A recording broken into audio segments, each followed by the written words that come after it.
सबको मेरा सादर नमस्कार। मैं डॉक्टर सुनील गाबा एज एडिशनल प्रोफेसर कार्यरत हूँ पीजीआई चंडीगढ़ में।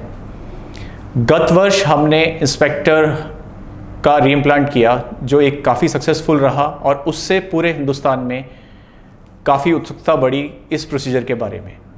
रीइम्प्लांटेशन में हम शरीर के किसी भी कटे हुए हिस्से को माइक्रोसर्जिकल टेक्निक से वापस से रीअटैच कर देते हैं। अब इस प्रोसीजर की सफलता के लिए हमें दो बातों का बहुत ज़्यादा ध्यान रखना होता है जो जनरल पब्लिक के लेवल पे चाहिए।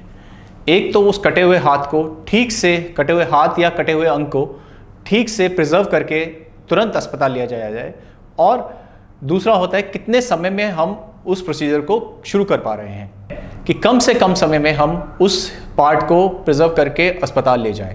तो कम से कम समय का मतलब है विदिन 6 आवर्स, 6 घंटे के भीतर। अब इन दोनों इशू को एड्रेस करने के लिए हम लोगों ने 2 कदम उठाए हैं।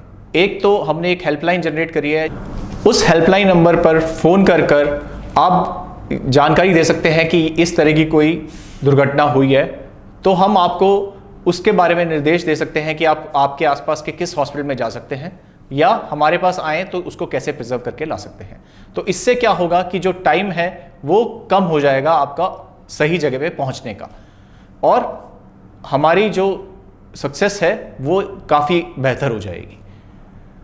अब रही बात प्रिजर्वेशन की। प्रिजर्वेशन के लिए हम आपको एक वीडियो दिखाएंगे जिसमें हम आपको समझाएंगे कि इस कटे हुए हिस्से को अस्पताल तक किस तरह से प्रिजर्व करके ले जाया जाए। धन्यवाद। इस वीडियो में आज हम आपको शरीर के किसी भी कटे हुए हिस्से को कैसे प्रिजर्व किया जाता है उसके बारे में जानकारी देंगे। ये एक हाथ है जो शरीर से कट के अलग होकर ज़मीन पे गिर गया था। तो इस हाथ को हम उठाएंगे और उठाने के बाद सबसे पहले इसको पानी से धोएंगे ताकि सारे धूल मिट्टी के कण अच्छे से इससे निकल जाएं और ये अच्छे से साफ़ हो जाए। इसको साफ़ करने के बाद हम एक बैंडेज लेंगे और उसको गीला करेंगे।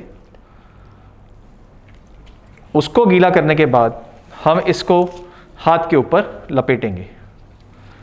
बैंडेज अगर हमें ना मिले तो क्या हम उसकी जगह कुछ और इस्तेमाल कर सकते हैं? हाँ, बहुत बढ़िया सवाल। अगर हमारे पास बैंडेज नहीं है क्योंकि इमरजेंसी सिचुएशन है, तो उस समय में हम कोई भी कॉटन का कपड़ा, चुन्नी, रुमाल, उसको गीला करके कटे हुए अंग पर लपेट सकते हैं। अब ये हाथ को पूरा इस तरह से लपेटने के बाद हम एक खाली साफ पॉलीथीन बैग लेंगे और उसमें डाल देंगे। पॉलीथीन बैग में डालने के बाद इस पॉलीथीन बैग को अच्छे से सील करेंगे। अब ये सील हो गया है। इसको सील करने के बाद अब हम इस हिस्से को आइस बॉक्स में रखेंगे जिसमें पहले से ही हमने आइस पैक रखे हुए हैं, और ये कटे हुए हाथ को इस बॉक्स में रखने के बाद बंद कर देंगे, क्योंकि हम ये चाहते हैं कि ये हमारा हिस्सा सीधा बर्फ़ के कांटेक्ट में ना आए। आइस पैक अगर हमें ना मिले तो हम कुछ और इस्तेमाल कर सकते हैं? अगर हमारे पास आइस पैक्स नहीं है तो हम आइस क्यूब्स, बर्फ़ के टुकड़े भी सीधा डाल सकते हैं।